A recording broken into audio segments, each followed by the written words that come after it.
करते हैं। अस्सलामु अलैकुम वरहमतुल्लाहि वबरकातुहू। अल्हम्दुलिल्लाहि रब्बिल आलमीन। अल्लाहुम्मा सल्लि अला मुहम्मद व अला आलि मुहम्मद। सीरतुन नबी सल्लल्लाहु अलैहि वसल्लम की क्लास नंबर 54 के साथ आज हम आपके साथ हाज़िर हैं और आप अपनी स्लाइड के ऊपर देख रहे होंगे कि आज हम ग़ज़वा ताइफ़ के ऊपर बात करेंगे या ग़ज़वा ताइफ़ का मामला क्यों हुआ, कैसे हुआ, उसके सारे पॉइंट्स भी कुछ शॉर्ट आप अपनी स्क्रीन पर देख सकते हैं। इसके सबसे पहले जब हम तारुफ़ की बात करते हैं तो दरअसल इससे पहले एक बहुत बड़ी जंग जो बनु हवाज़न और बनु सक़ीफ़ के साथ ग़ज़वा हुनैन के नाम से हो चुकी थी, उसी की समझ लीजिए कंटिन्यूएशन के ऊपर जो बनु सक़ीफ़ या हवाज़न के कबाइल के कुछ लोग या बहुत बड़ी तादाद जो है वो ताइफ़ के तरफ एक किले के अंदर महसूर हो गई थी। ताइफ़ दरअसल एक शहर था और इसको किले की तरह से बनाया गया था ताकि यहाँ पे किसी की एंट्रेंस ना हो सके। अगर जंग की सूरत के अंदर भी शहर पूरा किले की तरह बंद कर लिया जाए तो कोई इसके ऊपर अटैक ना कर सके। तो इस तरीके से जो लोग भी ग़ज़वा हुनैन से शिकस्त खाकर भाग चुके थे यानी कुफ़ार ताइफ़, वो अब इस वक्त उनकी बड़ी तादाद जो है वो ताइफ़ के अंदर जमा हो चुकी थी ताकि कोई उनके ऊपर हमला ना कर दे। लेकिन नबी अलैहिस्सलाम ने चूँकि इनका पीछा भी इस हवाले से करना था क्योंकि ये मामला ख़त्म नहीं हुआ था हुनैन के बाद, तो इसलिए फिर ये मामला हुआ कि समझ लीजिए 8 हिजरी शव्वाल के अंदर ही समझ लीजिए पहले ग़ज़वा हुनैन हुआ और उसके बाद फिर इसी महीने के अंदर शव्वाल 8 हिजरी के अंदर ही फिर नबी अलैहिस्सलाम ताइफ़ की तरफ तशरीफ़ लेके गए। जब नबी अलैहिस्सलाम ताइफ़ की तरफ तशरीफ़ लेके जा रहे थे तो समझ लीजिए उन्होंने अपने आप को किलों के अंदर महसूर कर लिया, लेकिन इसके सफ़र के अंदर कुछ मामलात भी हुए या वाक़यात भी हुए जो कि सीरतुन नबी का एक पहलू है, अहम पहलू है, उसके ऊपर भी हम बात करेंगे। इसमें आप एक देख रहे होंगे एक सेकंड पॉइंट के ऊपर ज़ुल्कफ़ैन लिखा हुआ है। दरअसल ज़ुल्कफ़ैन जो है समझ लीजिए एक बुत का नाम था। जब नबी इस्लाम ने मुहासरे के लिए या ताइफ़ के ऊपर अटैक के लिए सफ़र बांधा तो उस वक्त सिर्फ ये नहीं था कि ताइफ़ की तरफ ही जाना था, बल्कि और भी इर्द गिर्द के इलाकों के अंदर जो बुत थे जिनको पहले भी तोड़ा गया उसके अंदर से अभी कुछ इलाकों में बाकी भी थे। तो एक ज़ुल्कफ़ैन का बुत था जिसको समझ लीजिए दोस्त के कबीले के लोग भी पूजा करते थे। तो इसको तोड़ने के लिए नबी अलैहिस्सलाम ने एक छोटा सा लश्कर भी तश्कील दिया जिसकी सरबराही तुफ़ैल बिन अमर अद-दौसी रज़ियल्लाहु तआला अन्हु को दी और ये फिर इस लश्कर को लेके उस इलाके के अंदर गए जहाँ पे ज़ुल्कफ़ैन नामी बुत था। ये वहाँ गए और इसके बारे में बुत के बारे में ये भी मशहूर था कि इस बुत को कोई नुकसान नहीं पहुँचा सकता, जो कोई इसको नुकसान पहुँचाएगा उसके ऊपर कोई अज़ाब आ जाएगा या फिर वो किसी मुसीबत में गिरफ़्तार हो जाएगा। खैर ये जब वहाँ पे गए हज़रत तुफ़ैल बिन अमर दौसी तो इन्होंने वहाँ पे उस बुत को पाश कर दिया, लकड़ी से या कुछ चीज़ों से बनाया हुआ था उस बुत को और वहाँ पे काफ़ी लोग भी थे। लेकिन बहरहाल जब इसको तोड़ा तो लोग यही सोच रहे थे कोई अज़ाब आएगा या कोई ऐसा मामला होगा। ऐसे ही हमारे यहाँ भी अक्सर लोग इस तरह की समझ लीजिए मुशरिकाना बातें मशहूर कर देते हैं मुख्तलिफ़ इलाकों के मुख्तलिफ़ कब्रों के बारे में, मुख्तलिफ़ जगहों के बारे में कि अगर किसी ने इसको नुकसान पहुंचाया तो उसके साथ ऐसा हो जाएगा वैसा हो जाएगा। तो बहरहाल इस बुत को ज़ुल्कफ़ैन को तोड़ा तो फिर उसके बाद समझ लीजिए वहाँ की इस बुत की जो हुक्मरानी इस हवाले से थी या फिर जो इसके मुजावर वहाँ बन के बैठे हुए थे उस मामले को भी ख़त्म किया गया नबी अलैहिस्सलाम ने। आप ये सोचिए कि बुतों को तोड़ना या फिर ये बुत परस्ती को ख़त्म करवाना इस्लाम का इतना अहम और इम्पॉर्टेंट पार्ट है कि नबी अलैहिस्सलाम एक ग़ज़वे के ऊपर जा रहे हैं, जंग के लिए जा रहे हैं, लेकिन फिर भी नबी अलैहिस्सलाम ने इस मामले के ऊपर समझ लीजिए कोई कंप्रोमाइज़ नहीं किया और इस तरीके से बुतों को पाश या तोड़ने वाला मामला भी बिल्कुल साथ साथ इस जंग के जारी रहा। फिर इसी तरीके से जब नबी अलैहिस्सलाम इस तरह से रास्ते में जा रहे थे ताइफ़ का मुहासरा करने के लिए या उसके ऊपर अटैक करने के लिए, तो नबी अलैहिस्सलाम ने कुछ सहाबा को जिनमें उरवा बिन मसऊद और कुछ और सहाबा भी जो कि ग़ज़वा हुनैन के अंदर भी जिन्होंने शिरकत नहीं की थी, तो इनको कुछ सहाबा को नबी अलैहिस्सलाम ने कुछ स्पेशल इक्विपमेंट्स लेने के लिए भेजा। जंगी इक्विपमेंट्स के अंदर दो एक अहम चीज़ें हुआ करती थी उस वक्त, जिसको एक को कहा जाता था दब्बाबा और दूसरा जो है मंजनीक। मंजनीक जो है वो पत्थर फेंकने के लिए यानी अपने मुखालिफ तरफ यानी दूसरे लश्कर के ऊपर पत्थर फेंकने के लिए या किले की दीवारों को तोड़ने के लिए पत्थरों को बरसाया जाता था। उन पत्थरों को फेंकने वाली जो मशीन हुआ करती थी उसको मंजनीक कहा जाता है या था। तो ये फ़र्स्ट टाइम था कि नबी अलैहिस्सलाम ने इस तरह से समझ लीजिए उस वक्त के मॉडर्न वेपन को यूज़ करने का फ़ैसला किया और इसके लिए फिर सहाबा को भेजा भी हुआ था। और कुछ हिस्टोरियंस की तरफ से ये भी पता चलता है कि उस वक्त भी ये जो स्पेशल जंगी आलात बनाए जाते थे उस वक्त के मॉडर्न टेक्निक के हवाले से, जिनमें दब्बाबा भी था तो वो दूसरा जो है मंजनीक था। तो ये मंजनीक लेने के लिए भी ज्यूज़ का कोई ट्राइब था या इलाका था, वहाँ पे भी सहाबा को भेजा गया ताकि वहाँ से भी ये हथियार, ख़ास हथियार जो है इस जंग के लिए जिनका इस्तेमाल आगे होना था ताइफ के मुहासरे के अंदर, तो उसके लिए भेजा गया। और दबाबा भी इसी तरीके से एक हथियार हुआ करता था जिसके अंदर समझ लीजिए काइंड ऑफ उस ज़माने का टैंक कह लें या एक ख़ास चीज़ होती थी, उसके अंदर कुछ बंदों को फिट करके तो उसको फेंका जाता था, उन बंदों को उछाल के दीवार वाली साइड पे या फिर किले के अंदर, और फिर ताकि वो अंदर जाके तो अपना काम कर सकें, तो इसलिए या किले को खोलने का कुछ काम कर सकें। लेकिन बहरहाल आगे भी आपको चल के बताएंगे कि इन हथियारों का कैसे इस्तेमाल हुआ। तो इसलिए ये इसी तरीके से सीरत के अंदर भी आप ये चीज़ फ़र्स्ट टाइम देख रहे होंगे कि इस तरह मॉडर्न वॉरफेयर का यूज़ हो रहा है उस वक्त के ज़माने के हिसाब से, ठीक है। तो इसलिए ये मामला होने के बाद फिर नबी इस्लाम जब ये सफ़र कर रहे थे ताइफ का, तो इसी रास्ते के अंदर जिस वक्त ताइफ के करीब पहुँचे तो वहाँ पे एक कबीले के मुसलमानों ने, यानी दो मुसलमान थे, आपस में लड़े और एक ने दूसरे को कत्ल कर दिया, यानी टारगेट करके उसने प्लान करके एक मर्डर कर दिया एक मुसलमान ने दूसरे मुसलमान का। तो वहाँ पे फिर एक क़सास वाला भी मामला हुआ। आप अपनी स्क्रीन पर 3rd पॉइंट फर्स्ट लाइन के अंदर देख रहे होंगे क़सास। तो ये फिर नबी अलैहिस्सलाम ने वहाँ पे समझ लीजिए फ़तह मक्का के बाद ग़ज़वा ताइफ से पहले या उसके रास्ते के अंदर या उस मकाम, ख़ास मकाम के ऊपर एक क़सास का भी फ़ैसला किया। यानी क़सास कहा जाता है अगर कोई किसी को कत्ल कर दे तो उसके बदले में उसका जो बदला लिया जाता है उसको दूसरे बंदे को जिसने उसको कत्ल किया होता है उसको क़सास कहा जाता है। तो खैर नबी अलैहिस्सलाम ने समझ लीजिए पहला क़सास दिलवाया जिसके अंदर मुखालिफ जिसको कत्ल किया हुआ था उसके ख़ानदान वालों के ज़रिए से उनको क़सास दिलवाया, यानी जिसने मर्डर किया था उसको फिर उसी क़सास के बदले में कत्ल कर दिया गया। तो ये भी समझ लीजिए इस्लाम का पहला क़सास का फ़ैसला था जो नबी अलैहिस्सलाम ने ग़ज़वा ताइफ के स्टार्ट होने के करीब किया था। इससे हमें ये भी समझ लगती है कि नबी अलैहिस्सलाम कुछ ऐसे मामला थे जिनके अंदर बिल्कुल भी डिले नहीं किया करते थे, और उसमें एक बड़ी चीज़ होती थी इंसाफ। जिस माशरे के अंदर इंसाफ ना हो वहाँ पे समझ लीजिए अमन व अमान कायम रहना बहुत मुश्किल हो जाता है। आप खुद सोचें अगर नबी अलैहिस्सलाम इस क़सास को या इस कत्ल के बदले को डिले कर देते और इसी दौरान दूसरा कबीला उस बंदे के ख़ानदान के ऊपर भी हमला कर सकता था जिसने उनके बंदे को मारा हुआ था। तो इसलिए ये क़सास वाला मामला इतना इम्पॉर्टेंट है कि अगर आप एक कत्ल का फ़ौरी बदला नहीं देते दूसरी पार्टी को या उस केस का फ़ैसला जल्दी नहीं सुनाते तो उससे बहुत ज़्यादा मसले ख़राब हो सकते हैं। और सीरत के इस पहलू से हमें भी कुछ चीज़ें सीखने की ज़रूरत है। बहुत इम्पॉर्टेंट है कि हमें भी अगर कुछ ऐसे मामलात हो जाएं तो हमें इस तरह के मामलात, फॉर एग्ज़ाम्पल किसी के साथ डिस्प्यूट हो जाए तो कोशिश करनी चाहिए उसको फ़ौरी सॉल्व कर लें। यानी कत्ल तो बहुत दूर की चीज़ है, लेकिन हमारे जो आपस के फैमिली मैटर्स के अंदर जो भी डिस्प्यूट्स हो जाए उनको फ़ौरी सॉल्व कर लेना चाहिए ताकि वो जो बातें हैं या वो हमारी लड़ाई झगड़े आपस के वो कहीं प्रोलॉन्ग करते हुए बड़ी दुश्मनियों के अंदर तब्दील ना हो जाएं, क्योंकि जितनी ज़्यादा पुरानी बात हो जाएगी उतनी ज़्यादा दुश्मनी बड़ी हो सकती है कुछ मामलात के अंदर। तो इसलिए हमें इस हवाले से ख़ानदानों के अंदर, अपने घरों के अंदर इंसाफ और इस तरह की चीज़ें भी रखनी है। और जब हमारे में से कुछ लोग आगे गवर्नमेंट लेवल पे, अदालतों में, जजेस में, उन लेवल्स के ऊपर जाएं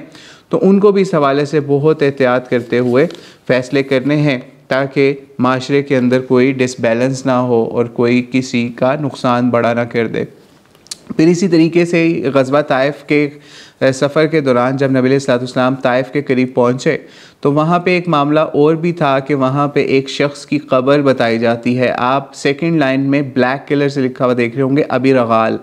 अबी रिगाल जो है ये एक शख्स था, समझ लीजिए ये एक शख्स था जो कि कौम समूद से भाग के इस इलाके के अंदर आया हुआ था। दरअसल जिस वक्त कौम समूद के ऊपर अजाब आया तो समझ लीजिए उनका एक बंदा इस साइड पे भी था, ताइफ के करीब। तो ये समझ लीजिए उस अजाब से बचा हुआ था। तो इस हवाले से समझ लीजिए, लेकिन क्योंकि हरम वाले एरिया के अंदर आया हुआ था इसलिए बचा हुआ था। लेकिन जब ये हरम वाले एरिया से, हुर्मत वाले एरिया से बाहर निकला तो इसके ऊपर अजाब आया और ये मर गया। जब ये मरा तो इसकी बाद में कब्र बना दी गई, और इसकी जो कब्र थी उसके ऊपर भी समझ लीजिए इसको भी कुछ ख़ास लोग हुर्मत वाला या फिर ख़ास उससे अक़ीदत रखते थे। कुछ लोग इसको पत्थर भी मारा करते थे इस कब्र को, और कुछ लोग जो है वैसे ही आया करते थे इसके ऊपर इबरत के हवाले से या किसी हवाले से। तो बहरहाल कुछ ना कुछ अक़ीदतें भी कुछ लोगों की इससे वाबस्ता थी। तो नबी अलैहिस्सलाम ने फिर सहाबा को एक और ख़बर भी दी। ये रवायत जो है समझ लीजिए कुछ हिस्टोरियंस नकल करते हैं, लेकिन कुछ मुहद्दिसीन इसको ज़ईफ़ भी कहते हैं उनके अपने उसूल मुहद्दिसीन के हवाले से। लेकिन बहरहाल रवायत आपको बयान कर देते हैं कि हुआ ये कि नबी अलैहिस्सलाम ने इस शख्स के बारे में बताया कि इस तरीके से इसकी कब्र है ताइफ के करीब, और आप जब उसकी कब्र खोद के उसमें से आपको एक ख़जाना या सोने के कुछ पीसेस या कोई सोने की छड़ी मिलेगी। तो सहाबा ने फ़ौरी उसकी कब्र जो है उसको वहाँ से डिमोलिश करके उसके अंदर जब देखा तो पता चला वहाँ पे ख़जाना या सोने का कुछ पार्ट उनको मिला। उससे भी उनको काफ़ी फ़ायदा हुआ। लेकिन इस एरिया को फिर टोटली ख़त्म करके अबी रिगाल वाली जो एरिया था या फिर ये कब्र थी इसको भी टोटली ख़त्म कर दिया गया। और बनु तक़ीफ़ जो कि जिनका मुहासरा इस वक्त हो रहा था उनके भी इसके साथ कब्र के साथ कुछ एफिलेशन पाई जाती थी, और तोहम परस्ती या मुख्तलिफ़ बदअक़ीदगियाँ इस कब्र के साथ या इस जगह के साथ उनकी मुंसलिक थी। इसलिए इस तरह की कोई भी जगह, जैसे पहले बुतों वाली जगह थी जिनको नबी अलैहिस्सलाम ने खबर ख़त्म करवाया, इसी तरीके से इसकी कब्र को भी या इस एरिया को अबी रिगाल के एरिया को भी ख़त्म करवा दिया गया। अब जब नबी अलैहिस्सलाम वहाँ पहुँचे हैं ताइफ के किले के करीब, तो पता ये चला कि ताइफ के लोगों ने अपने आप को उन किलों के अंदर या किले के अंदर या शहर के अंदर बंद कर लिया, महसूर कर लिया है। कोई एंट्री इस शहर के अंदर, शहर ताइफ के अंदर नहीं हो सकती। और इस तरीके से उन्होंने सारे आर्चर्स जो हैं किले के ऊपर या शहर की फसीलों के ऊपर या फिर मुख्तलिफ़ पॉइंट्स के ऊपर मुकर्रर कर दिए, ताकि मुसलमानों का लश्कर जैसे ही करीब आता तो उसके ऊपर हमला कर दिया जाता, तीरों की बारिश कर दी जाती। तो इस तरीके से मुहासरा इस वक्त स्टार्ट हो गया। मुहासरा समझ लीजिए इस तरीके से भी स्टार्ट हुआ कि नबी अलैहिस्सलाम जब इस ताइफ के किले के करीब पहुँचे, जिसका नाम अखमा नामी एक जगह थी, वहाँ पे नबी अलैहिस्सलाम ने क़याम भी किया, जो कि समझ लीजिए ताइफ के किले से काफ़ी फासले पर थी, ताकि इस जगह पे तीरों के ज़रिए से मुसलमानों को नुकसान ना हो। खैर नबी अलैहिस्सलाम ने हज़रत खालिद बिन वलीद और दीगर मुसलमानों को फिर इस हवाले से अपॉइंट किया कि इस तरीके से उनको मुबारज़त भी करनी है या फिर हमला भी करना है ताइफ के किले के ऊपर। लेकिन जब भी मुसलमान इस किले के करीब पहुँचते तो उनके ऊपर तीरों की बारिश कर दी जाती, इसलिए मुसलमानों को काफ़ी ज़ख्मी या नुकसान मुसलमानों का काफ़ी हुआ। खालिद बिन वलीद ने किले वालों को ललकारा भी या उनको कहा कि आप नीचे उतरो, हमारे साथ गैरत के साथ सामने 1-on-1 फ़ाइट करो। लेकिन वो इस चीज़ के लिए तैयार नहीं थे, क्योंकि उनको पता था अगर हमने किला खोला या मुसलमानों के साथ हम इस तरीके से 1-on-1 फ़ाइट नहीं कर सकते, क्योंकि वो पहले भी खुले मैदान के अंदर मुसलमानों से बड़े बुरे तरीके से हार चुके थे, और ये अब उनके पास लास्ट रिज़ॉर्ट था कि वो इस किले के ज़रिए से मुसलमानों को नुकसान पहुंचाएं। और इसके लिए उन्होंने इस किले को बहुत ज़्यादा मजबूत भी किया हुआ था, यानी इसकी चार दीवारी को, शहर की चार दीवारी को बहुत मजबूत किया हुआ था, बहुत सख्त प्लानिंग थी। 1 साल का समझ लीजिए खाना पीना और दीगर सामान उनके पास था, इसलिए वो 1 साल तक वहाँ पे किले के अंदर रह सकते थे। दूसरी तरफ समझ लीजिए एक मामला और ये हुआ कि जिस वक्त जो नबी अलैहिस्सलाम ने कुछ सहाबा को भेजा हुआ था, जिनमें उरवा बिन मसूद भी थे, वो मजनीक लेके भी वहाँ पे आ गए और दबाबा के ज़रिए से भी इसके ऊपर अटैक करने की कोशिश की गई। लेकिन बहरहाल फिर भी एक ख़ास डिस्टेंस से ऊपर से अटैक किया जाता जब इस किले के ऊपर, तो वहाँ से मजनीकों वाला मामला भी उस तरीके से नहीं काबू में आ रहा था। फिर जिस जगह पे नबी अलैहिस्सलाम ने अकमा नामी जगह के ऊपर मुहासरा किया हुआ था, इनका समझ लीजिए क़याम किया हुआ था, मुहासरा तो आगे था। लेकिन बहरहाल नबी अलैहिस्सलाम ने फिर एक और स्ट्रेटजी उस वक्त यूज़ की जो जंगों के अंदर इस्तेमाल की जाती है, वो ये स्ट्रेटजी यूज़ की क्योंकि इनके बागात जो हैं वो उस किले से बाहर थे। तो नबी अलैहिस्सलाम ने फिर समझ लीजिए एक किले के बाहर भी एक बाग था एक शख्स का, उसको भी बुलाया ताकि उनसे कोई बातचीत की जाए, लेकिन वो बंदा नहीं आया। तो उसके जो बाग था उसको भी समझ लीजिए नुकसान पहुंचाया गया ताकि ये लोग सीधे हो सकें और ये बातचीत के लिए या फिर जंग के लिए बाहर आ सकें। इस तरीके से भी ये लोग बाज ना आए। फिर नबी अलैहिस्सलाम ने इनके बाकी बागात के ऊपर भी जो उसी किले से बाहर थे, ताइफ से बाहर थे, तो वहाँ पे भी अटैक किया गया। उनके जो अंगूरों के दरख्त थे उनको भी कटवाने की तैयारी कर दी गई। जब ताइफ के लोगों ने ये चीज़ देखी कि नबी अलैहिस्सलाम इस तरीके से स्ट्रेटजी के तौर पे इनके जो अंगूरों के दरख्त हैं या फिर जो बेलें हैं उनको नुकसान पहुँचा रहे हैं, बागात हैं, तो वो बहुत ज़्यादा घबरा गए, क्योंकि ये जो माल होता है काफिर के लिए तो ये बहुत इंपॉर्टेंट चीज़ होती है, लेकिन मुसलमान के लिए तो असल चीज़ ये होती है कि लोगों को राय रास्त के ऊपर लेके आया जाए और इंसाफ का बोलबाला किया जाए। क्योंकि इन्होंने नबी अलैहिस्सलाम के ऊपर अटैक की प्लानिंग की थी, तो इसलिए उनके साथ अब ये बदले वाला इंसाफ वाला मामला था। खैर, जब उन्होंने ये देखा कि इस तरीके से नबी अलैहिस्सलाम ने उनके बागात को इस तरीके से काटने के ऑर्डर दे दिए और उनकी तबाही भी शुरू होने लगी है, तो इन्होंने फिर रिक्वेस्ट की नबी अलैहिस्सलाम को, यानी ताइफ वालों ने, कि हमारे इन बागात को नुकसान ना पहुंचाया जाए। और इसके लिए उन्होंने एक और स्ट्रेटजी यूज़ की ताइफ वालों ने, कि उन्होंने नबी अलैहिस्सलाम को अल्लाह का वास्ता दिया या फिर अपनी क़राबतदारियों का या फिर नबी अलैहिस्सलाम के बहुत ज़्यादा करीम होने का, रहम दिल होने का वास्ता दिया। फिर नबी अलैहिस्सलाम ने उनकी ये रिक्वेस्ट मान ली और उनके जो बागात हैं उनको मज़ीद नुकसान नहीं पहुँचाया, ताकि वो उनकी ये रिक्वेस्ट भी मानी जाए और उससे उनके ऊपर एक अच्छा मैसेज भी जाए कि हम सिर्फ आपका नुकसान करने, तबाही करने आपके ऊपर नहीं आए हैं। आप ये सोचिए, जंग का मामला है, इसके अंदर इस तरह की चीज़ें जो हैं वो स्ट्रेटेजिकली यूज़ होती हैं। जैसे कि आपने पहले भी देखा कि ग़ज़वा बनु नज़ीर के अंदर भी ज्यूज़ के साथ भी ये स्ट्रेटजी यूज़ की गई। जब वो अपने किलों के अंदर महसूर हो गए और बाहर नहीं निकल रहे थे, तो नबी अलैहिस्सलाम ने इस स्ट्रेटजी को उस वक्त भी वहाँ पर उनके बागात के हवाले से यूज़ किया। बहरहाल, फिर इससे आपको ये भी समझना चाहिए कि नबी अलैहिस्सलाम कितने रहम दिल थे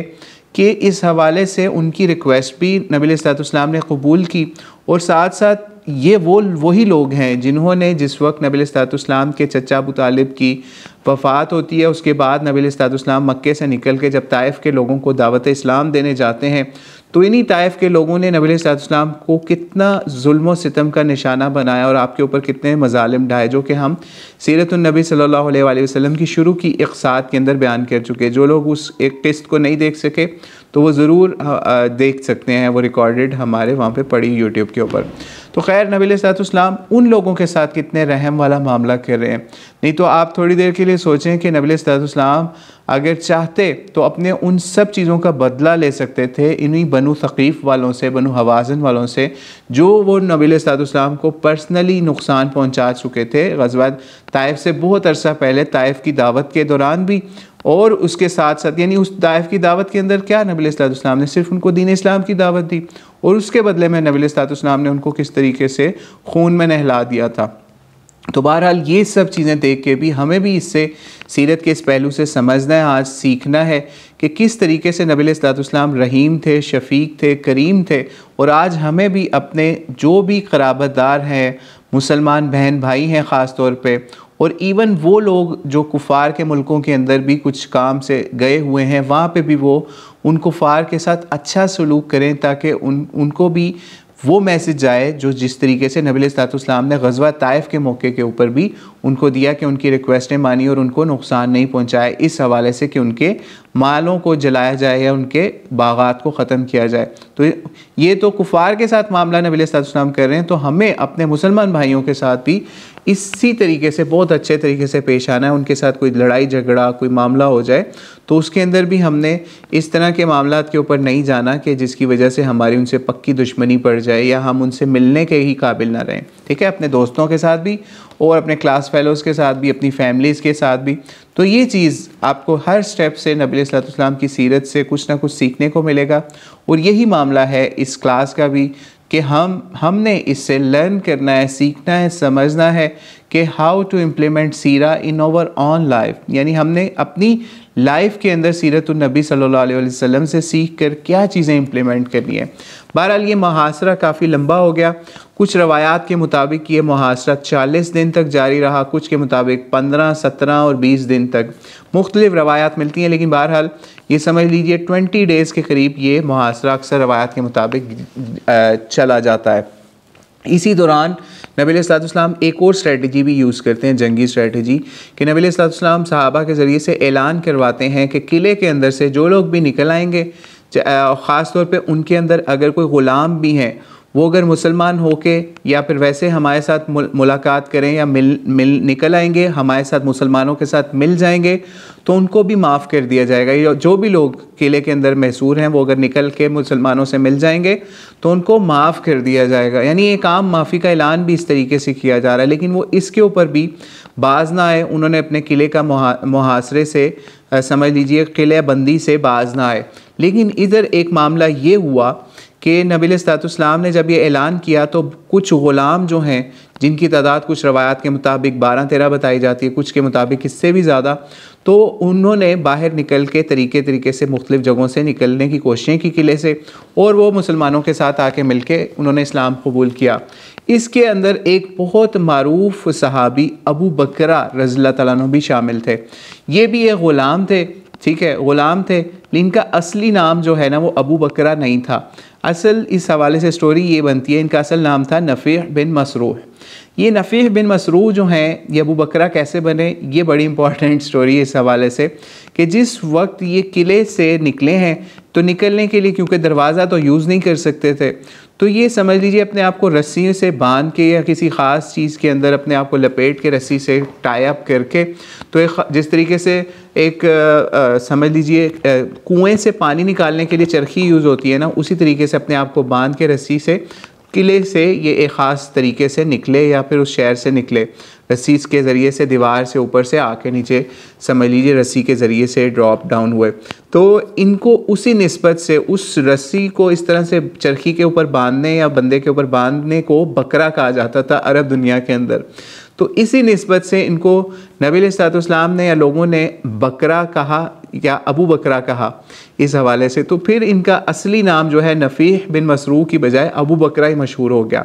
तो ये बड़े इन्होंने नबी अलैहिस्सलाम के पास आए, इन्होंने इस्लाम भी कबूल कर दिया और इनको फिर आज़ाद भी कर दिया गया, क्योंकि यही ऑर्डर था, जो भी इस तरीके से ग़ुलाम अगर आ जाता है बाहर मुसलमानों के साथ मिल जाता है तो उसको आज़ादी भी मिल जाएगी। तो इन्होंने फिर इस्लाम भी कबूल किया और बाद में भी बड़े अच्छे तरीके से इन्होंने ज़िंदगी गुजारी नबी अलैहिस्सलाम के साथ भी और नबी अलैहिस्सलाम के बाद भी, और बड़ी एहतियात किया करते थे अबू बकरा सहाबी रसूल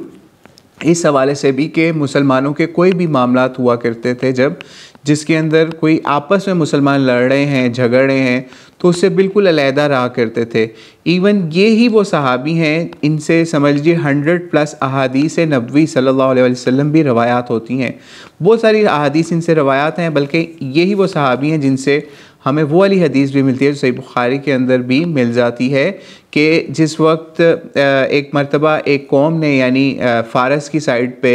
एक कौम ने एक औरत को अपना हुक्मरान बना लिया, तो वो हदीस भी फिर इन्होंने उस वक्त बयान की कि इस तरीके से नबी अलैहिस्सलाम ने फरमाया था उस मौके के ऊपर कि वो कौम कभी फ़लाह नहीं पा सकती जो किसी औरत को अपना हुक्मरान या फिर अपना बादशाह बना ले। तो इस तरीके से ये भी उस हदीस के भी रावी थे। फिर इस तरीके से जब मुसलमानों के अंदर लड़ाई झगड़ा हुआ आपस में हज़रत अली रज़ियल्लाहु के दौर के अंदर भी, तो उस वक्त भी ये मुसलमानों को वो वाली अहादीस सुनाते थे कि जिससे मुसलमान अगर एक दूसरे को कत्ल करेगा तो वो दोनों जो हैं वो जहन्नम में भी जा सकते हैं। तो वो इस तरीके से लोगों को डराया समझाया भी करते थे नबी अलैहिस्सलाम के बाद भी कि मुसलमान आपस में भी ना लड़ें। तो ये समझ लीजिए ग़ज़वा ताइफ़ का ऐसा उनके ऊपर असर था, तब तरबियत का भी और नबी अलैहिस्सलाम की सीरत का भी, कि मुसलमानों को आपस में लड़ने झगड़ने से भी। अबू बकरा सहाबी जो इस मुहासरे के दौरान बड़ी मुश्किल से निकल के किले से आए थे कुफ़ार ताइफ़ की तरफ से, तो ये इन्होंने बड़े अच्छे तरीके से बाद में भी ज़िंदगी गुजारी। अब ये मुहासरा काफ़ी तवील हो चुका था और सहाबा जो हैं उन काफ़ी ज़ख्मी भी थे इनमें से, ठीक है, क्योंकि जब भी ये अटैक करने जाते हैं वहाँ पे मंजनीक के ज़रिए से भी, तो उस पर तीरों की बारिश इनके ऊपर हो जाती।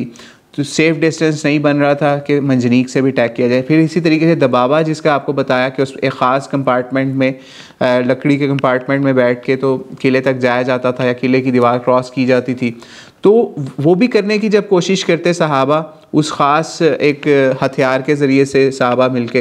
तो उसके ऊपर लोहे की सुलाखों के ज़रिए से या लोहे के आयरन पीसेस को आग के ज़रिए से गर्म करके मुसलमानों के ऊपर फेंका जाता किले की दीवारों के ऊपर से, ताकि मुसलमानों की ये वाला हथियार भी नाकाम हो जाए। खैर बहुत ज़्यादा नुकसान हुआ मुसलमानों का। फिर नबी अलैहिस्सलाम ने जब ये मामला देखा तो नबी अलैहिस्सलाम ने मशवरा भी किया सहाबा से। सहाबा के अंदर नौफल बिन मुआविया जो हैं, उनसे नबी अलैहिस्सलाम ने 15वें दिन मशवरा किया इस हवाले से कि आपका क्या ख़्याल है, हमें इस मुहासरे को अब क्या ख़त्म करना चाहिए, क्या मामला करना चाहिए। तो उन्होंने फिर उस वक्त एक बड़ा डीप जुमला बोला या सेंटेंस बोला कि ये जो लूमड़ी है ना, ये अपने हमारे शिकार के अंदर फंस चुकी हुई है, तो इसलिए अगर हम इसको छोड़ भी देते हैं अभी तो भी हमें कोई नुकसान नहीं हो कर सकती ये लूमड़ी, यानी कि ताइफ वाले लोग जो बड़े चालाक थे। और अगर हम इनको अभी इनके ऊपर हमले कर करके इनको मज़ीद नुकसान पहुंचाते हैं की कोशिश करते हैं, तो उसमें भी हमें उस तरीके से कोई सक्सेस इस तरह नहीं होगी। लेकिन अगर हम इनको छोड़ते हैं तो फिर भी ये हमारे ही चुंगल में फंसे हुए हैं। इस तरीके से मशवरे चलते रहे मुख्तलिफ सहाबा से भी नबी अलैहिस्सलाम के। इस दौरान सुलह के लिए, अमन के लिए कोशिशों के अंदर अबू सुफियान बिन हर्ब बिन सखर ने भी अपना किरदार अदा किया, मुगीरा बिन शौबा ने भी इस हवाले से किरदार अदा किया, जो भी आपको आगे चल के भी हम इस हवाले से बताते हैं। फिर एक मामला ये हुआ, नबी अलैहिस्सलाम ने जब सहाबा से सारे मशवरे कर लिए तो एक मामला और हुआ, यानी ये समझ लीजिए जब नबी अलैहिस्सलाम ने फ़ाइनल कॉल देनी थी ना कि अब हम मुहासरा ख़त्म करते हैं, तो उस वक्त क्या हुआ कि नबी अलैहिस्सलाम ने सहाबा को इकट्ठा किया, उनको बताया कि अब हम जो है ना कल इंशाअल्लाह हम वापस लौट जाएंगे, यानी मुहासरा ख़त्म करने का ऐलान किया और कहा कि कल हम मुहासरा ख़त्म करके वापस लौट जाएंगे, यानी मक्के वाली साइड पे या अपने जो भी सेफ़ है एरियाज़ हैं इस जंग को ख़त्म करके वापस चले जाएंगे। तो कुछ सहाबा या मुसलमान जो उस वक्त जमा थे, जो बड़े एग्रेसिव थे लड़ाई झगड़े के लिए या क़त्लो क़िताल के लिए या जिहाद के लिए, उन्होंने ये बात नबी अलैहिस्सलाम का ऑर्डर या फिर जो मशवरा था उसको समझ लीजिए उसके ऊपर बहस करने की कोशिश की इस हवाले से कि हम फ़तह किए बग़ैर ही भला हम वापस चले जाएंगे। हम ये बात अपने पास से नहीं कह रहे, सही बुखारी के अंदर 4325 रवायत में ये वाक़या लिखा हुआ आपको मिल जाएगा। क्या फ़रमाया है उन लोगों ने कि उन्होंने कहा हाँ वाह, हम क्या बग़ैर फ़तह के ही वापस चले जाएँ, तो ये क्या मामला होगा, यानी इस तरह के अल्फाज कुछ लोगों ने वहाँ पे मुसलमानों में से यूज़ किए। तो फिर ताइफ को क्या हम फ़तह नहीं करेंगे, तो उनके लिए तो फ़तह थी ना सबसे बड़ी, लेकिन नबी अलैहिस्सलाम तो बहुत ज़्यादा दूर की चीज़ें देख रहे थे कि ये फ़तह भी होगी और किस तरीके से ये लोग हमारे पास आके इस्लाम भी कबूल करेंगे। लेकिन जब सहाबा या फिर मुसलमानों ने नबी अलैहिस्सलाम से इस तरीके से बहस की इस हवाले से, तो नबी अलैहिस्सलाम से उन्होंने इजाज़त ले ली कि हम अगले दिन फिर लड़ेंगे, यानी अगले दिन उन्होंने जाने का इरादा ख़त्म किया। तो हुआ ये कि नबी अलैहिस्सलाम के सहाबा सवेरे सवेरे जंग के लिए आए और फिर इसी तरीके से उन्होंने फिर बड़े अच्छे तरीके से फ़ाइट की, लेकिन वो फ़ाइट जो है वो उसके अंदर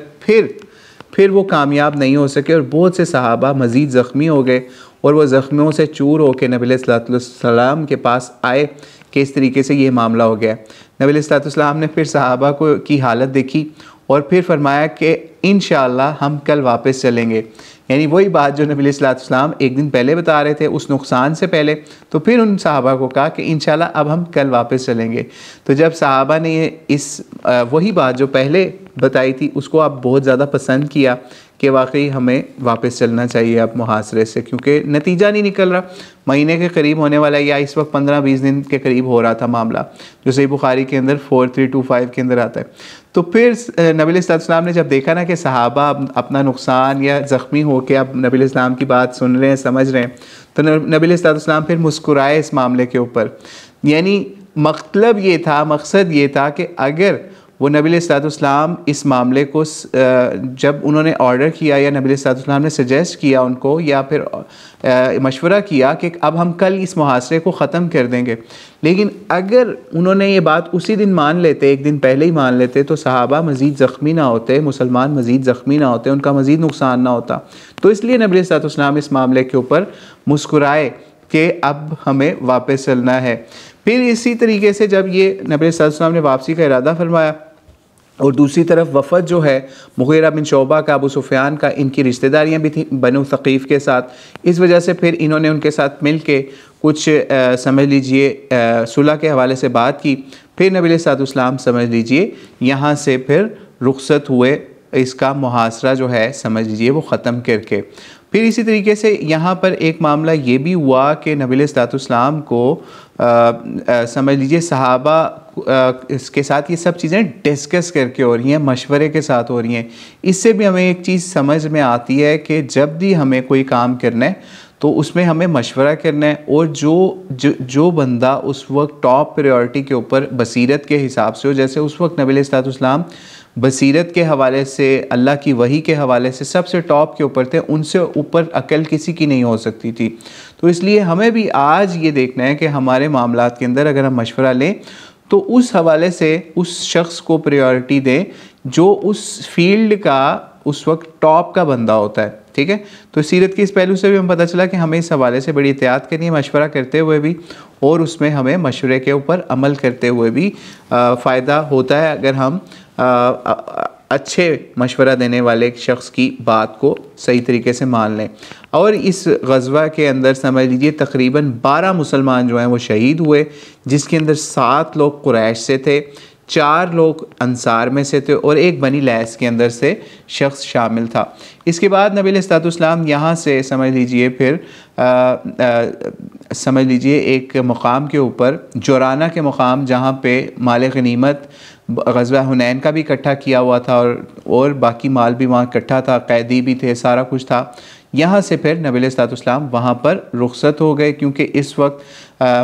अमन के लिए नबी सल्लल्लाहु अलैहि वसल्लम ने कुछ सहाबा की दरख्वास्त मानी, जिसके अंदर हम पहले बता चुके कि किस तरीके से हज़रत अबू सुफ़ियान और मुग़ीरा बिन शुअबा ने अपना किरदार अदा किया। अब ये मामला हुआ, नबी सल्लल्लाहु अलैहि वसल्लम वहाँ पे चले गए जोराना के मकाम के ऊपर, जहाँ पे हम आपको लास्ट एपिसोड में बता चुके कि माल गनीमत जो कि ग़ज़वा हुनैन का था वो वहाँ इकट्ठा किया हुआ था, और वहाँ पे बाद में फ़ैसले होने थे कि ये माल गनीमत की तक़सीम कैसे होनी है। तो वो इंशाअल्लाह ताला हम माल गनीमत की तक़सीम के हवाले से जो मामलात हुए वो नेक्स्ट एपिसोड में इंशाअल्लाह ताला आपके साथ डिस्कस करेंगे, आपको बताएंगे, और वो बहुत इंपॉर्टेंट पार्ट होगा, क्योंकि उसके अंदर भी कुछ सहाबा की, कुछ अंसार की नाराज़गियाँ हुई नबी सल्लल्लाहु अलैहि वसल्लम से इस हवाले से, माल गनीमत की तक़सीम के हवाले से, और फिर नबी सल्लल्लाहु अलैहि वसल्लम ने उस मामले को कितने अहसन तरीके से, खूबसूरत तरीके से सॉल्व किया कि वो सारी नाराज़गियाँ भी लोगों की दूर हो गई और नबी सल्लल्लाहु अलैहि वसल्लम ने उस मामले को क्लियर फरमाया। तो अल्लाह ताला से दुआ है अल्लाह ताला हमें इस हवाले से समझ की तौफ़ीक अता फ़रमाए कि हम सीरतुन नबी सल्लल्लाहु अलैहि वसल्लम का मुताला करें, तो उसको अपनी लाइफ में उसके मुख्तलिफ़ पॉइंट्स को इम्प्लीमेंट करने की, उसे लर्न करने की कोशिश करें। वल्लाहु आलम बिस्सवाब। अस्सलामु अलैकुम वरहमतुल्लाहि वबरकातुहू। अगर आपका कोई क्वेश्चन हो तो आप क्वेश्चन टाइप करके सेंड कर दें, ताकि फिर हम इस हवाले से आपको बता दें। अच्छा, एक YouTube पे एक जगह क्वेश्चन आया हुआ है कि बुक नेम किसी ने लिखा हुआ है। जी, हम किसी एक बुक से तो नहीं इसका पढ़ते, लेकिन इसमें मुख्तलिफ़ हिस्ट्री की बुक्स हैं। अच्छा जी, व्हाट वाज टाइप, अच्छा जी अभी आपका भी क्वेश्चन लेते हैं। तो मुख्तलिफ़ बुक्स हैं जिसके अंदर सीरत इब्न हिशाम भी है, फिर इसी तरीके से अलबिदाया व नहाया भी है, फिर इसी तरीके से समझ लीजिए मौलाना इदरीस कांधलवी साहब की सीरतुन्नबी सल्लल्लाहु अलैहि वसल्लम के ऊपर किताब भी है। फिर इसी तरीके से और भी कुछ किताबें हैं, रहमतुल लिल आलमीन है क़ाज़ी मोहम्मद सुलेमान मंसूरपुरी साहब की। तो उसके ऊपर इस तरह की मल्टीपल बुक्स से या फिर उसके अलावा कुछ तफासीर से भी अक्सर मामलात को समझने की कोशिश करते हैं, ताकि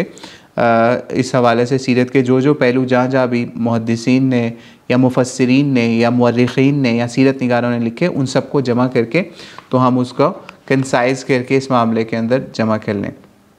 जी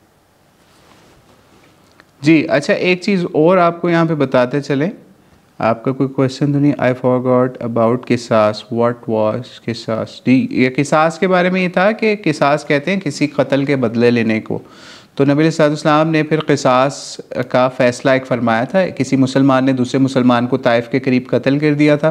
तो उनका फिर फ़ैसला ये फ़रमाया था कि उसको फिर उसके बदले में कत्ल कर दिया गया था, यानी कत्ल का बदला कत्ल होता है। तो इस वजह से फिर उसको कत्ल कर दिया गया था। इसको क़िसास कहते हैं। वही इस स्लाइड के ऊपर आप देख रहे होंगे ना, 3rd पॉइंट है फर्स्ट लाइन में, तो ये क़िसास, वहाँ पे क़िसास का ये मामला हुआ था।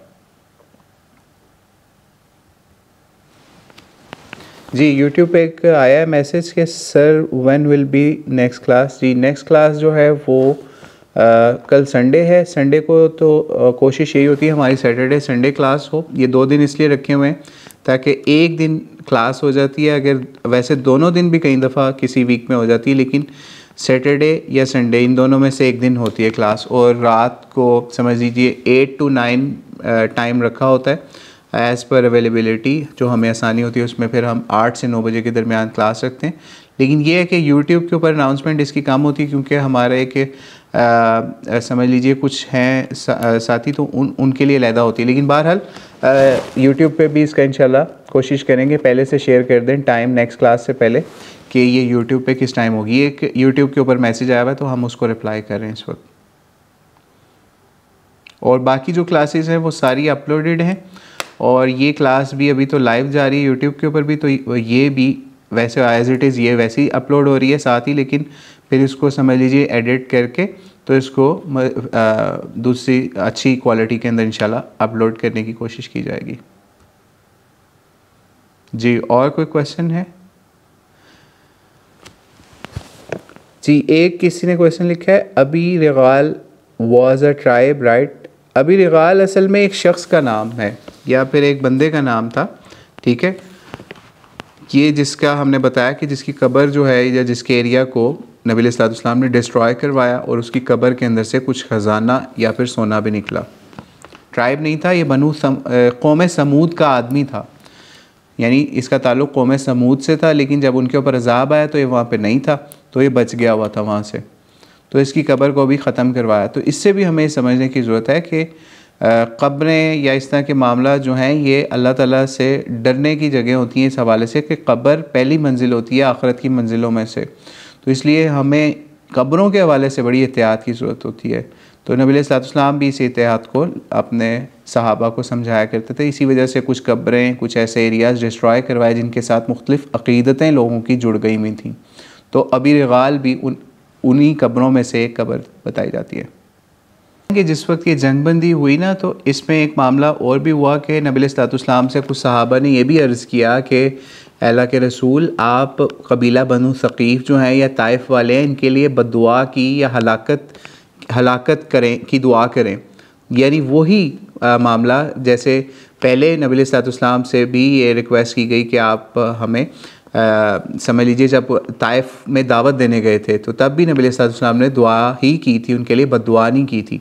तो फिर यहाँ पे भी गज़वा ताइफ के मुहासरे को ख़त्म करते हुए भी ये मामला पेश आया कि सहाबा ने या कोई जो भी मुसलमान थे उन्होंने कहा आप इनकी हलाकत की दुआ करें। तो नबी अलैहिस्सलाम ने ऐसा नहीं किया उस वक्त भी, बल्कि इनके लिए दुआ फरमाई। और क्या फरमाया? अल्लाहुम्मा हदी सक़ीफ़ा, अल्लाहुम्मा हदी सक़ीफ़ा वाती बिहिम, यानी ए अल्लाह अज़्ज़ व जल सक़ीफ़ वालों को यानी बनु सक़ीफ़ वालों को हिदायत दे और उनको मेरे पास पहुँचा दे। इंशाल्लाह नेक्स्ट एपिसोड में आपको पता चलेगा कि अल्लाह ताला ने फिर इनको कैसे पहुँचाया नबी अलैहिस्सलाम के पास और इनको कैसे अल्लाह ताला ने हिदायत दी। इंशाल्लाह नेक्स्ट एपिसोड्स में ये बात आपको बड़े अच्छे तरीके से क्लियर हो जाएगी कि अल्लाह ताला ने फिर नबी अलैहिस्सलाम की उन दुआओं को कैसे कबूल फरमाया। ठीक है, तो आज की इस क्लास को ख़त्म करते हैं। वल्लाहु आलम बिस्सवाब। अस्सलामु अलैकुम व रहमतुल्लाहि व बरकातुहू।